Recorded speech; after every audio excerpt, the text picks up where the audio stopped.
Hello students, देखिए आज का जो हमारा टॉपिक है रिसोर्स मैनेजमेंट में अब आपकी नेक्स्ट यूनिट है जो वो स्टार्ट हो चुकी है, जिसमें है आपका फैमिली लाइफ साइकिल यानी कि पारिवारिक जीवन चक्र। ठीक है, तो और उसकी है इस स्टेजेस है ना, तो उसकी अवस्था है। तो अब हमारा जो टॉपिक है वो शुरू होता है फैमिली लाइफ साइकिल।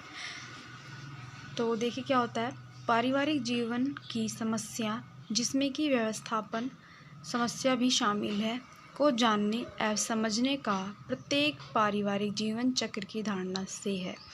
तो प्रत्येक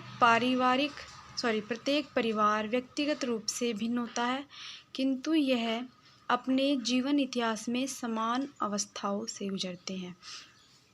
तो देखिए कि पारिवारिक जीवन की समस्या जिसमें व्यवस्थापन समस्या भी शामिल है, यानी कि किसी भी कार्य को करने का ढंग या किसी भी चीज़ का अरेंजमेंट या एक तरीके से कि हमें अपनी लाइफ को किस तरीके से जीना है, ठीक है, या अपने भविष्य में या अपनी आवश्यकताओं की पूर्ति किस तरीके से करनी है या हमें क्या करना है, ठीक है ना। तो ऐसी बहुत सारी चीज़ें इसमें या ऐसी चीज़ें बहुत सारी शामिल हैं को जानने या समझने का प्रत्येक पारिवारिक जीवन चक्र की धारणा से है।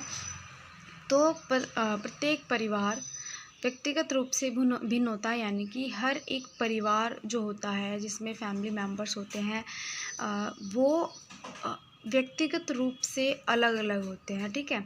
क्योंकि देखिए हर एक फैमिली में फैमिली मेम्बर्स कम होते हैं, ज़्यादा होते हैं, जो सदस्यों की संख्या होती है वो ज़्यादा भी होती है, कम भी होती है, ठीक है। तो उनकी रिस्पॉन्सिबिलिटी भी सबकी अलग अलग होती है और सबका लाइफस्टाइल सब हर एक चीज़ अलग अलग होती है। ज़रूरी नहीं कि सब एक चीज़ समान होती है। तो किंतु यह अपने जीवन इतिहास में समान अवस्थाओं से गुजरता है। तो व्यक्ति जब अपने एक परिवार में कहते हैं प्रवेश करता है, तो वो ऐसे कई अवस्थाएं आती है या कई स्टेज होती है कि वो कई स्टेजों से होकर के गुजरता है, ठीक है। तो स्टार्टिंग में क्या होता है कि पहले जब परिवार की शुरुआत होती है तो तब जो व्यक्ति होता है, देखिए 2 व्यक्तियों से ही शुरुआत होती है। ग्रॉस एफ क्रैंडल के अनुसार परिवार 2 संबंधित छोटे व्यक्तियों से आरंभ होता है। छोटे से मतलब है कि परिवार में सदस्यों की संख्या कम होती है, ठीक है ना। उसमें सदस्यों की संख्या ज़्यादा नहीं है। अगर आप किसी एक नए परिवार की शुरुआत की बात कर रहे हो जहाँ से परिवार की शुरुआत होती है, तो वो 2 व्यक्तियों से मिलकर के होती है, यानी वहाँ से परिवार का निर्माण आरंभ हो जाता है। और जो वे व्यक्ति होते हैं अपनी विभिन्न अवस्थाओं से होकर के गुजरते हैं और जिसमें वे अनेक प्रकार की जिम्मेदारियां भी निभाते हैं, उत्तरदायित्व भी निभाते हैं और जो उनके कार्य करने का ढंग होता है सबका अलग अलग भी हो सकता है। तो अपनी विस्तृत अवस्था में वे वृद्धि करते हैं, यानी कि देखिए स्टार्टिंग में जब 2 व्यक्ति से फैमिली यानी परिवार की शुरुआत होती है, ठीक है, तो जब उनकी संतान उत्पत्ति होती है तो सदस्यों की संख्या बढ़ने लगती है। तो जहाँ से उनकी विस्तृत अवस्था जो होती है वो प्रारंभ हो जाती है और वो अपनी विस्तृत अवस्था में जो है वृद्धि करता है व्यक्ति, और अंत में फिर वह 2 व्यक्तियों पर आ जाता है। तो नॉर्मल अगर आप देखते हैं तो 2 व्यक्तियों से क्या होता है, परिवार का निर्माण होता है, परिवार प्रारंभ होता है। विवाह के पश्चात फिर संतान उत्पत्ति होती है, जिसमें जहाँ से उनकी एक विस्तार वाली अवस्था आरंभ हो जाती है। बच्चों को पालन पोषण, शिक्षा, उनका रहन सहन, उनको बड़ा करना, उनकी शिक्षा दिलाना, मतलब ऐसे करके बहुत बड़ी प्रोसेसिंग चलती है जिसमें वो अपनी जीवन को जीता है, बहुत सारी आवश्यकताओं की पूर्ति करता है, अपने बच्चों का पालन पोषण करता है, व्यक्ति आवश्यकताओं की पूर्ति करता है अपने परिवार के सदस्य के अकॉर्डिंग। तो वो बहुत सारे कर्तव्यों को निभाता है, अपने कार्य को कंप्लीट करता है। तो जहाँ से उसकी विस्तृत अवस्था शुरू होती है जो बहुत लंबे पीरियड की चलती है, ठीक है। अंत में क्या होता है कि जब वे संतानें बड़ी हो जाती हैं, उनका विवाह यानी कि एक तरीके से पालन पोषण होता है, शिक्षा दिलाई जाती है। जब उनका ग्रेजुएशन या उनकी शिक्षा पूरी हो जाती है वो जब उन्हें लगता है कि उनके बच्चे आर्थिक रूप से सब तैयार हैं, तो जब वो अपने बच्चों की शादी करते हैं तो उनका नया परिवार प्रारंभ हो जाता है। और जो पिछले 2 व्यक्ति जिन्होंने अपना परिवार प्रारंभ किया, वो वापस से घूम फिर कर के अपनी सारी अवस्थाओं से गुजरते हुए अपनी आखिर की अवस्था पर आ जाते हैं, है ना। तो अंत में फिर वह 2 व्यक्ति पर ही आ जाते हैं, यानी दोनों वापस से फिर 2 ही व्यक्ति जो हैं, 2 ही व्यक्ति एक तरीके से रह जाते हैं। तो चक्र को जानने का महत्व देखिए, तो पारिवारिक जीवन चक्र के महत्व को जानने का महत्व इसलिए भी आवश्यक है कि यह परिवार की आवश्यकताओं को बताता है। यानी कि जब एक परिवार का निर्माण होता है, संतान उत्पत्ति होती है, पालन पोषण होता है, तो कितनी संतानें हैं, उन संतानों के प्रति क्या उत्तरदायित्व है, या जब संतानें बड़ी होती हैं तो माता पिता के प्रति उनका क्या उत्तरदायित्व होते हैं, या अपनी जिम्मेदारी को किस तरह निभाते हैं, या किस प्रकार की उनके पास जिम्मेदारी हैं उन्हें, या उनकी क्या क्या नीड्स हैं, क्या आवश्यकताएं हैं, उनको किस प्रकार पूरा करना है, उसके साधन क्या क्या हैं। तो ये सब बताता है एक पारिवारिक जीवन चक्र। तो प्रत्येक अवस्था में आवश्यकताएं परिवर्तित होती है। देखिए, जब मान लीजिए आप परिवार शुरू हुआ, प्रारंभ हुआ, तो तब 2 व्यक्ति थे, 2 व्यक्तियों की ही आवश्यकताएं की पूर्ति होती थी। फिर जब उनकी संतानें होती हैं तो संतानों के पालन पोषण की भी आवश्यकता होती है, ठीक है, उनको शिक्षा की भी आवश्यकता होती है। तो आवश्यकताएं जो होती हैं वो बढ़ती चली जाती हैं और वो परिवर्तित होती चली जाती हैं, ठीक है ना।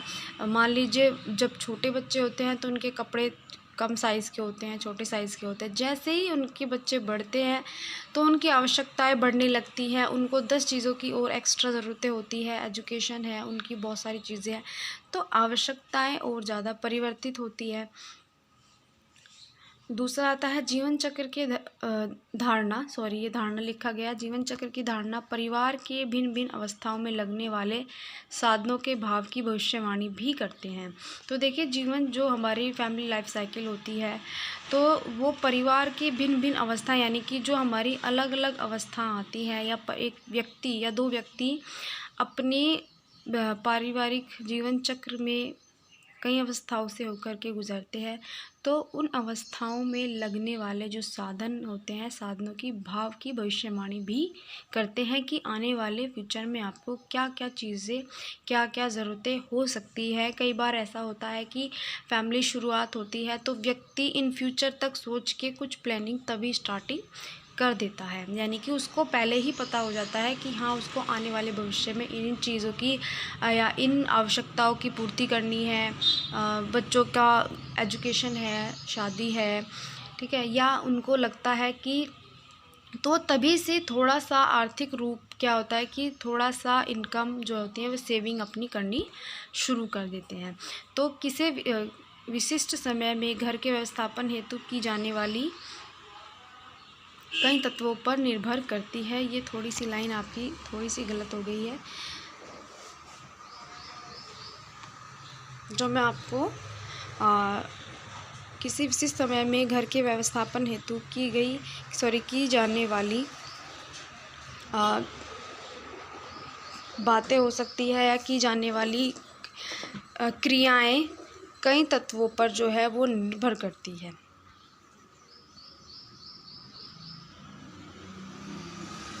लास्ट आता है अच्छे जीवन स्तर हेतु योजना बनाने एवं उसको बनाए रखने के उद्देश्य के लिए पारिवारिक जीवन चक्र का ज्ञान होना आवश्यक है। यानी कि अगर व्यक्ति को एक अच्छा जीवन स्तर बनाना है और अच्छे जीवन स्तर हेतु उसको योजना बनानी है, ठीक है, तो उसको बनाए रखने के लिए प्लानिंग की भी ज़रूरत होती है।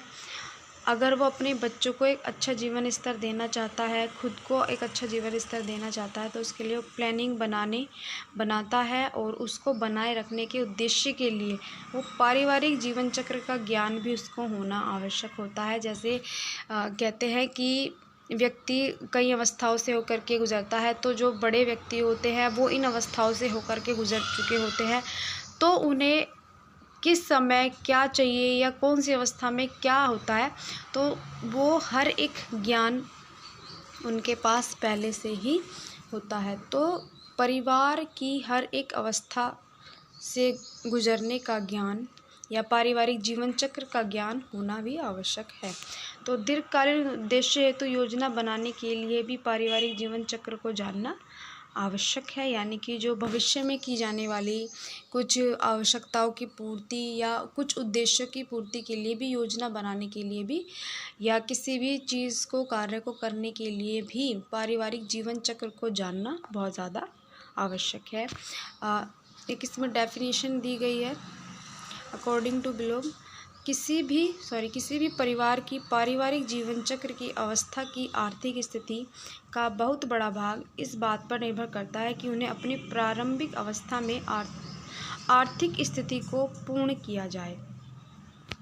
यानी कि एक तरीके से कि जब व्यक्ति पारिवारिक जीवन चक्र की अवस्था की आर्थिक स्थिति का बहुत बड़ा भाग इस बात पर निर्भर भी करता है कि उन्हें अपनी प्रारंभिक अवस्था, यानी जहाँ से वो उनका विवाह होता है, जहाँ से वो अपने परिवार की शुरुआत करते हैं, ठीक है, दो व्यक्तियों का मिलन या दो व्यक्तियों के विवाह के पश्चात क्या होता है कि वो विस्तार वाली अवस्था को प्रारंभ करते हैं। लेकिन उससे पहले वो क्या करते हैं कि अपनी आर्थिक स्थिति को पूर्ण भी करते हैं, कि यानी कि उनके पास या तो वो अपनी आय को थोड़ा सा सेव करते हैं या वो आने वाले भविष्य में बहुत सारी आवश्यकताओं की पूर्ति के लिए आर्थिक रूप से क्या होते हैं कि मजबूत उनको होना बहुत ज़्यादा ज़रूरी होता है।